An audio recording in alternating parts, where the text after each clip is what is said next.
Now, people living in towns and villages neighbouring Kapedo are now fleeing the area in fear of the ongoing disarmament by the Kenya Defence Forces. The residents have expressed concerns over the sporadic detonation of explosives. KTN's Ian Wafula now reports.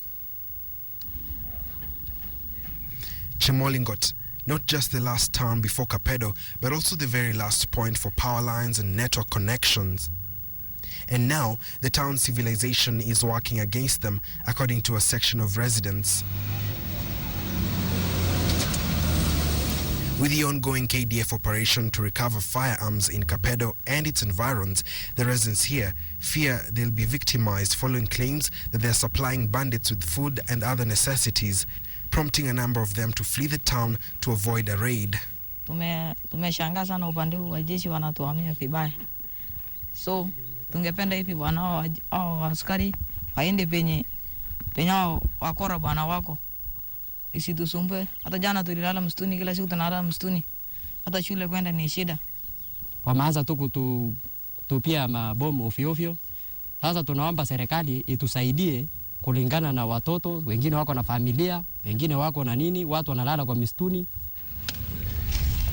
It may seem like a simple aim from a simple toy gun just for a simple game.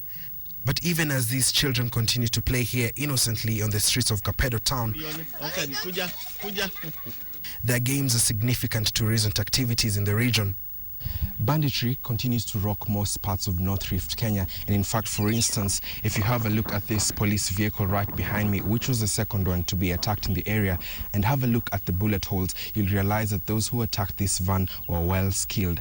Its occupants, 5 of them, among them 3 GSU officers and 2 civilians, one of them a teacher, were killed at this very spot.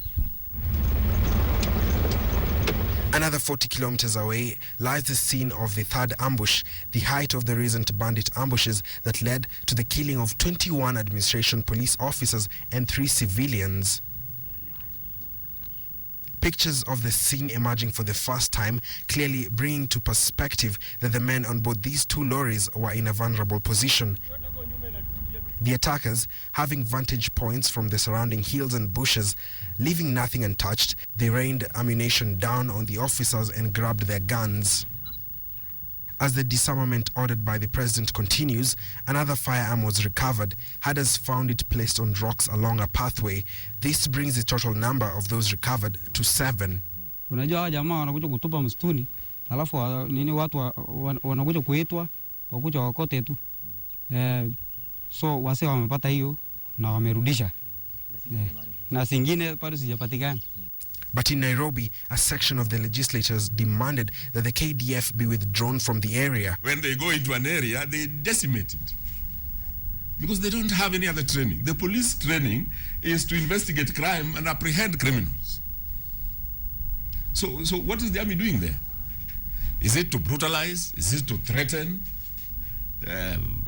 What are they doing there? Meanwhile, flags flew half-mast in honor of the slain officers on the orders of the Inspector General of Police, David Kimayo. On Thursday, a mass will be held in honor of the same. Ian Wafula, KTN, Baringo County.